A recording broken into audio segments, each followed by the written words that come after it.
Think of how bad the Angels are as an organization to do that. I became more of a baseball fan because he's a degenerate. I respect that. I can relate to that. If you're watching March Madness or women's basketball, these girls are legit hoopers. You want to know why the NFL wins in America? Because you can go Grand Theft Auto, beat your girlfriend, and you're playing week 2. Welcome to The Real Oshow. I'm Zachary. And I'm Joshua, and we're brothers chasing the curiosities of our life. And on this show, we'll deep dive the most influential people, music, and topics going on in the world. And today, we're talking the Ohtani scandal and Caitlyn Clark going back to college. I want them diamonds on my neck to make me look like I'm cold. That ain't for you and none of these hoes, that's just for me and my bros. I gotta fight for my balls, I gotta stack out this gold. I tell you I'm on a roll, we about to get all this dough. We ain't no fuck niggas, no, I swear to God we the ghost. You always try to steal my style, so it's I get it. I got enough style for everybody. I've never stolen your style. 100% you have. No, you steal my style. I think of things and you see it, you hate on it because you didn't pick it, and then a week later you're doing it. I'm like, huh. I've always kind of kept it in the back of my head, and I'd let you have those wins a little bit, but. And give me a scenario. I don't have one off the top of my head. But it happens all the time. Okay. I bet I could name a few. No. I bet I could name a few. It always happens. If you're listening on audio, the reason why we opened up like that is because I have this Twitter hat on that's powdered blue, and Joshua's wearing the competitive clown sweatshirt that is also powdered blue, and I didn't realize it until literally we about started the show. And I thought that was funny. And I just said, at the end of the day, it seems like we are brothers because we randomly match at random times without planning. But if you are watching, then you would realize that my blue makes a little more sense than your blue because you have two different blues on. But that was on purpose. I'm not saying it wasn't on purpose. My fashion sense actually comes from not matching. Well, of course. I mean, I but that's get good that. fashion sense. Sure. I mean, listen. Fashion can be anything. Exactly. So it doesn't really matter. So that's what I rolled out. Where'd you get that hat from? This hat? New. Yeah, it's not. It's actually not new. I've had it for like 10 months. Have not worn it once. Interesting. How much did it cost? I got it for free. Yeah. Nice. For free. Perks. That looks nice. That's a nice hat. I like the color. Yeah. It's just a Detroit hat, but dope. I dig it.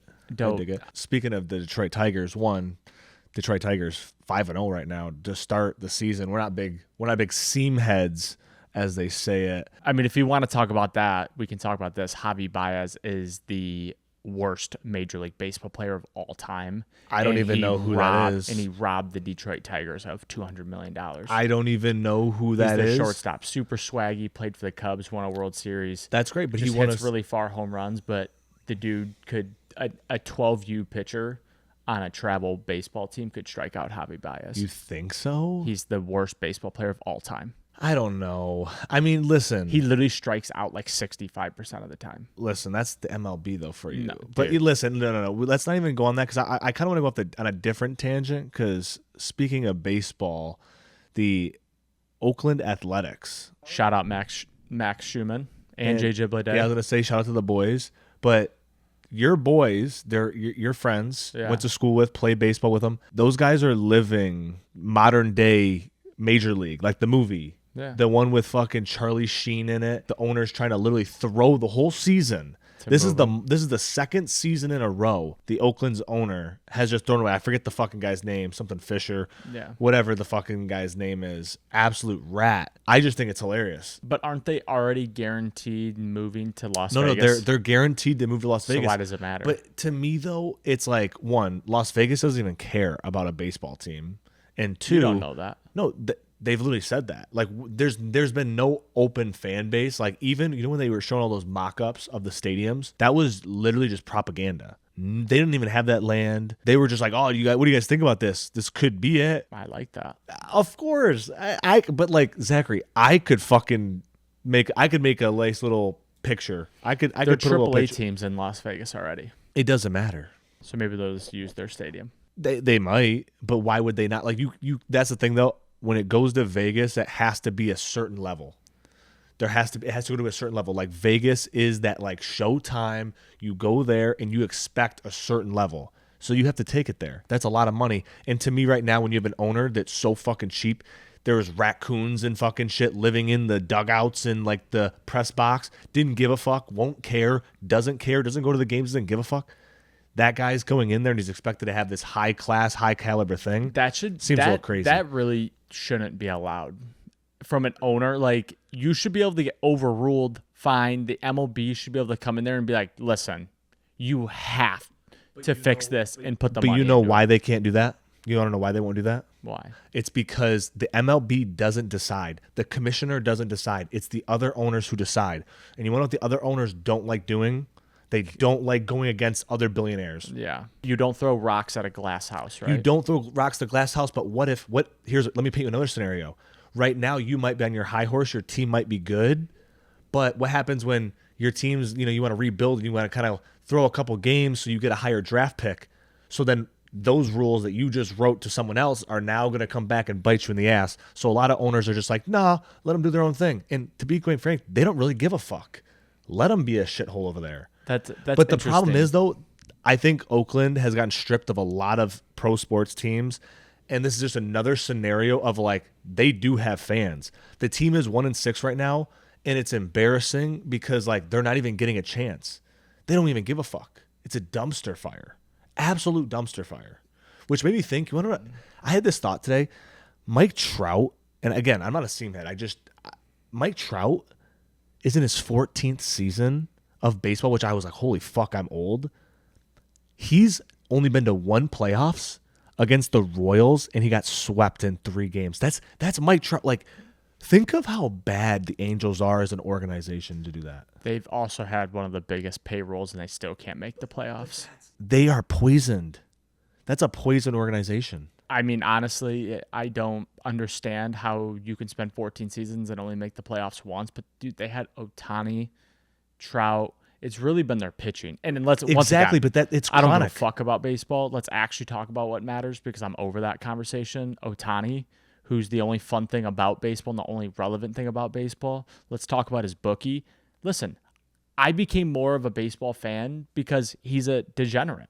I respect that. I can relate to that. Okay, listen, Ohtani's definitely gambling. His bookie 100%. was 100%. And like, and this is why I say this, right? And for people that don't know Ohtani, if you don't know the Ohtani scandal, you probably live under a rock. But Ohtani his bookie allegedly took $4.5 million and gambled it, lost it, and now owes a bookkeeper, which I want to get into this really quickly after that. But he hasn't pressed charges on his bookie, which is very odd if someone took that much money from you, or he's the fall guy and he doesn't want anything to happen. So, let's circle back to that.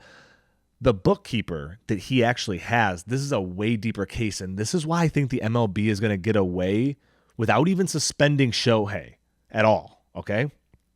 The FBI is investigating this gambling ring in Southern California that he was doing this bookie with, or his bookie was gambling with.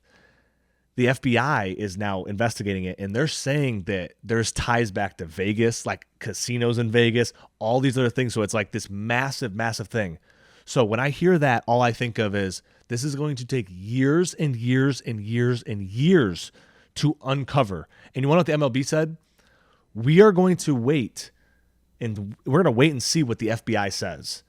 So, in other words, nothing's going to happen because no one's ever going to come at Vegas because Vegas owns everything. And Vegas owns FBI. everything. But the bookie might be the fall guy. What are they going to do? 100% Go back to the fall Japan? guy. But what are they going to say? They're going to say, go back to Japan?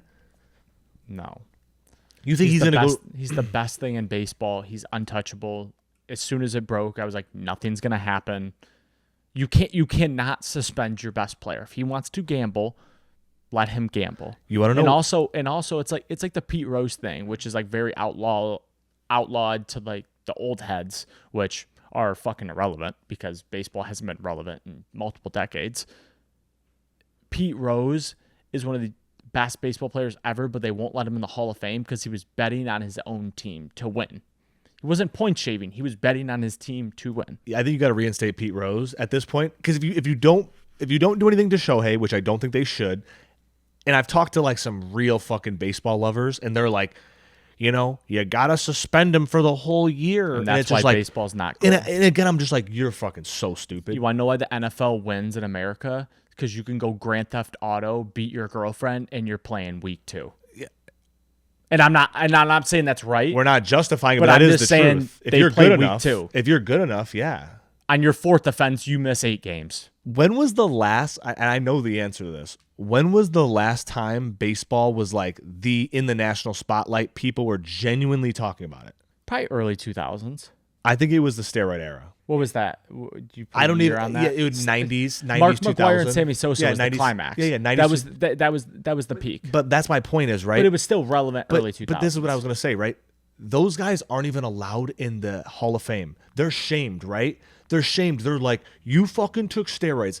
And I forget the guy's name, but he was on Part of My Take today, and he was talking about the Hall of Fame. He votes for the Hall of Fame, and he hasn't voted since they banned all the steroid guys. And he basically was like, the Hall of Fame is not this fucking shrine of like all the good we did. It's a museum of the good, the bad. It's everything. Mm-hmm. It's the history of the sport, the greatest things. Like, even though the 1919 World Series was rigged, that should still be in the Hall of Fame. It should still be talked about. It should still be a thing. Those people shouldn't just be blacklisted. And I understand the point of it. Yeah, they got blacklisted to a point, and people have to be punished. But Barry Bonds, Mark McGuire, Sammy Sosa, those people made the game relevant. It made it a national highlight. No one, like, I get it. Babe Ruth was a big thing at one point. Nothing else was here. You know what I mean? Like, those guys should be celebrated. So it's kind of crazy to me that, like, get over the steroid shit. Who gives a fuck? I mean, I've always been in the camp of like, bro, let people do what they want. Like, steroids are very relevant in baseball and all sports. Might as well just let them do it. But let's transition here to the real superstar and possibly one of the most electrifying athletes in a long time. College basketball, women's basketball player Caitlyn Clark absolutely went off against LSU, 40-plus points. It was really my first time I sat down and watched her. She is a woman Steph Curry. They were calling her Caitlyn Curry. And I thought it was a really relevant thing. And for the people that don't know, I believe she's a junior this year. So, and if she's not a junior, she's a senior, but she still could option it into another year. No matter what, she could do another year of NCAA women's basketball, which is interesting because she's making a lot of money doing that. Then Ice Cube offered her a big three, $5 million. And then Lil Durk, The Voice, offered her $10 million to go play on his team in the Big Three. And I just think to myself, Lil Durk has a Big Three team? Yes. That's breaking news to me. Bang, right there. He tweeted it out. What's his name? From The Voice. The name? I don't know the name of the team. I could look it up, but he owns a team. Listen, I'm not that familiar with the Big Three. I've watched it on a couple weekends, but I'm not going to act like I know all the Big Three teams, but he does own a team. Like, he owns a team. Gary owns a team. Yeah. Gary V owns a team. Like, a bunch of cool people actually own Big Three teams. For him to offer $10 million is because he fucking knows what it brings. I was just listening to a bunch of people's podcasts, like Kevin Garnett and Paul Pierce. They were talking about it. And they were like, yo, Ice Cube knows what the fuck he's doing because he knows every stadium is going to be packed to the gills going, I want to watch Caitlyn Clark. And inevitably, because they come to watch Caitlyn Clark, there's other good stars, other good players that people are going to inevitably fall in love with and be like, damn, I actually really fuck with the Big Three. I've always thought the Big Three has a lane with relevant players. It's always been the names, right? And that's what they've always fought for. And it was not Jason Tatum. What's the other one? Jaylen Brown. He played in the Big Three game, which was cool. J. Cole did something with it. Yeah. And that's what I was always thought. Like, why don't you get like these like high-profile people? Like King Gilly, I think, did at one time. Yep. Like getting names like that, but it's not those one names. It's like, how can you get 4 or 5 of them to play in one day where you can really pack out the stadium? I think it's more serious that he gets her for the whole season. Now you have 10 weekends, 10 different cities. It's almost like a tour. Now it's showing, it's broadcasting to the world like this is legitimate. Especially if she shows out, then it also legitimizes women's sports and women's basketball because if you're watching March Madness for women's basketball, these girls are legit hoopers. Yeah. Like this Final Four is impressive, and it's not to take away from anything of the other girls that played in the past, but like right now I'm like watching going, these are hoopers. Like they shoot the ball better than men's basketball. I mean, WNBA has been like that. I watched a game, but WNBA isn't relevant. I agree, and but I watched that's the first problem. WNBA game like 2 years ago, and I'm like, These girls are hoopers. They just don't have the marketing. And let's be real here. Women's basketball didn't have the marketing until last year. With the Angel Reese and Caitlyn Clark, that game got a lot of attention. Then obviously Caitlyn Clark just being who she is and LSU winning and just being this great program brought a ton of attention. Obviously them meeting in the Elite Eight is kind of shameful that they like programmed it like that because it's like that's where you want to be the Final Four national championship game. Agreed. But it happened, and that will be possibly the most watched women's college basketball game of all time. Like I don't know if that'll ever be broken. Yeah, like, it'll be a long time. Like personally, I was glued to the screen. Yes, for sure. I gambled $200 on Iowa money line. I gambled too. So you have some money on it, which makes it better. But it's also like I was astounded by the way they shot the ball, and especially Caitlyn Clark, the way she shoots so effortlessly. Yeah. All I could think about it, I was like, that's Steph Curry out there. So let me ask you the question then. If you're Caitlyn Clark, you're in Caitlyn Clark's shoes, say she goes, she does it, she wins a title, what would you do? Do you stay? Do you go to the Big Three? Do you go to the WNBA? Here's my thing. I mean, if she has another year, obviously it all comes down to NIL. She's going to get $5+ million easy. So she has really no reason to leave. She's going to get the Big Three offer again next year. That'll still be there. The WNBA #1 overall pick will still be there. So you could delay it.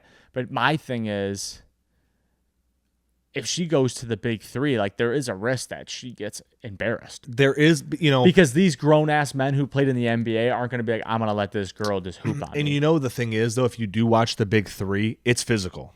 I agree. It's not like the NBA where they're like, like no. Them boys are still they're still giving the forearm shivers. It's real. And really, what I would then go into is like, okay, so why don't you get the best 5-6 WNBA girls to also play in the Big Three on those same weekends? Obviously, they're not getting a $5 million contract. Sabrina, whatever it is, Kobe's, the girl that was really close to Kobe and them, she's a real hooper. She was like the best player to ever come out of college, and it's like Caitlyn Clark's like, at least marketing wise is like leagues above. But that I'm saying, why don't you go get 5-6 each team? So then it's like, yeah, the guy's gonna cover the girl every once in a while, but then it's not like this team has a girl and then this dude has 3 grown ass men. Like that's how I would maybe take it. And just then you're also just you're getting attention from more women to like the Big Three, and then you're also gonna bring the men just because they want to see Caitlyn Clark or they want to see fucking Lil Durk hoop.